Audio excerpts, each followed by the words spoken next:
मेरे प्रिय श्रोताओं, आप सभी को मेरा प्यार भरा नमस्कार।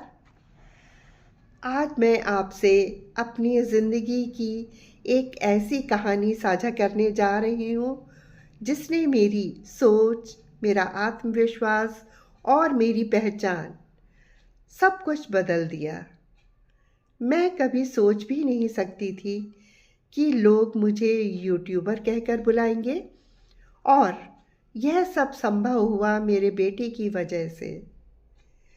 2 साल पहले मैं अपने जॉब से रिटायर हो चुकी थी, और इस समय मेरी दुनिया केवल मेरा घर, परिवार, रसोई और रिश्तों तक ही सीमित हो गया था। सुबह की चाय से लेकर रात की रोटी तक दिन कैसे बीत जाता था पता ही नहीं चलता था।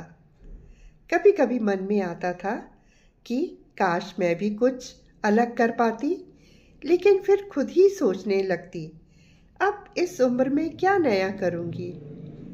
समय बीतता गया, बच्चे और बड़े हो गए, जिम्मेदारियां थोड़ी हल्की हुई, लेकिन मन कहीं खाली खाली सा रहने लगा। एक दिन मेरा बेटा मेरे पास आया। उसकी आंखों में चमक थी। वह बोला, मम्मी, आप इतना अच्छा बोलती हैं, इतनी सुंदर कहानियाँ सुनाती हैं, आपने कभी सोचा है आप यूट्यूब पर आ सकती हैं? मैं हंस पड़ी। अरे पागल हो गया है, ये सब हमसे नहीं होगा, ये तो नई पीढ़ी का काम है। लेकिन वह चुप नहीं हुआ। उसने मेरा हाथ पकड़ा और कहा, आप यूट्यूब के लिए ऑडियो वीडियो बुक बनाइए, लोग आपको ज़रूर सुनेंगे। उसी दिन पहली बार मैंने खुद को उसकी आंखों से देखा। शायद सच में मेरे अंदर कुछ था जिसे मैं खुद पहचान नहीं पाई थी।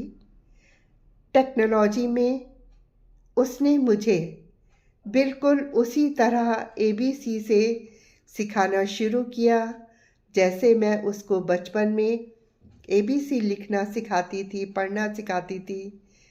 सबसे पहले उसने मुझे कहा, मम्मी, आपको जिस टॉपिक पर ऑडियो बुक बनानी है, पहले उसका कंटेंट तैयार कीजिए। और मुझे उसने लैपटॉप पर यह सब कार्य करना सिखाया। कैसे कंटेंट ढूंढना है, कैसे उसको सेव करना है, कैसे यूट्यूब पे अपलोड करना है, यह सब उसने मुझे एबीसी की तरह पूरा बारीकी से सिखाया।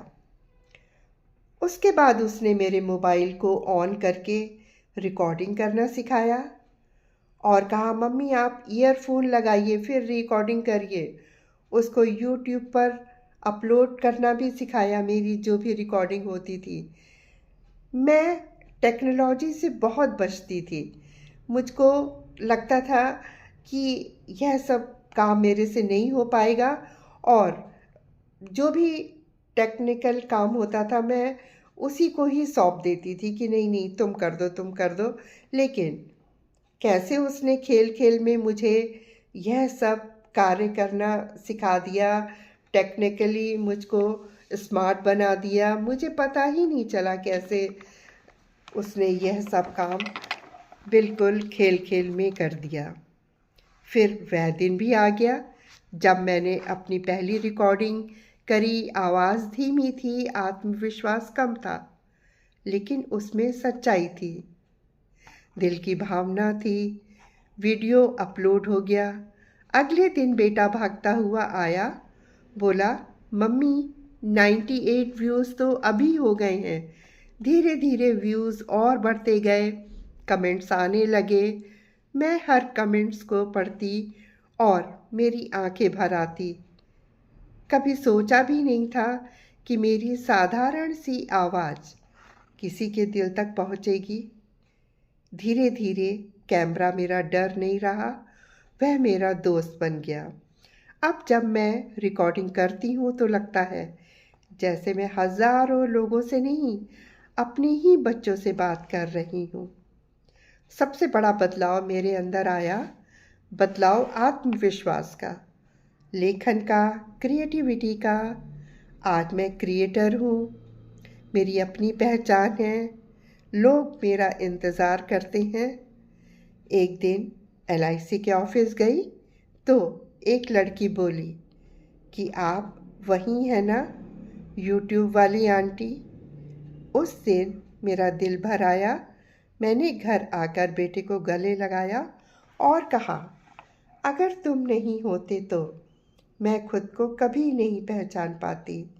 अब मुझे रिकॉर्डिंग करने में इतना आनंद आता है कि एक दिन में मैं 3-4 ऑडियो बुक अपलोड कर देती हूँ और बेटी को कहती हूँ कि शायद यह शौक मेरे दिल के कोने में कहीं छुपा हुआ था, जो तुम्हारे एनकरेजमेंट से अपना रंग ले आया है।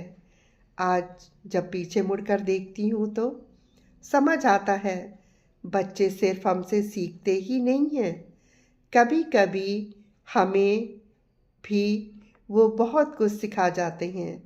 मेरे बेटे ने मुझे तकनीक सिखाई, लेकिन उससे भी ज़्यादा उसने मुझे खुद पर विश्वास करना सिखाया। आज मैं हर उस माँ से कहना चाहती हूँ कि उम्र कभी रुकावट नहीं होती। अगर आपके अंदर कुछ कहने की चाह है, कुछ बांटने की भावना है, तो बस शुरुआत कर दीजिए। शायद आपके घर में भी कोई छोटा सा गुरु बैठा हो जो आपको आपकी असली पहचान सिखा दे। आज मेरा YouTube चैनल सिर्फ एक प्लेटफॉर्म नहीं, यह मेरी भावनाओं का घर है। यह वह जगह है जहाँ मैं अपनी कहानियाँ, अपने अनुभव बांटती हूँ। कभी कभी सोचती हूँ कि हम माँ बाप बच्चों को दुनिया दिखाते हैं, लेकिन कई बार बच्चे हमें हमारा आसमान दिखा देते हैं। अंत में बस इतना ही कहना चाहूँगी, धन्यवाद मेरे बेटे, तुमने मेरे को मेरी पहचान दी। अंत में आप सभी श्रोताओं का दिली धन्यवाद।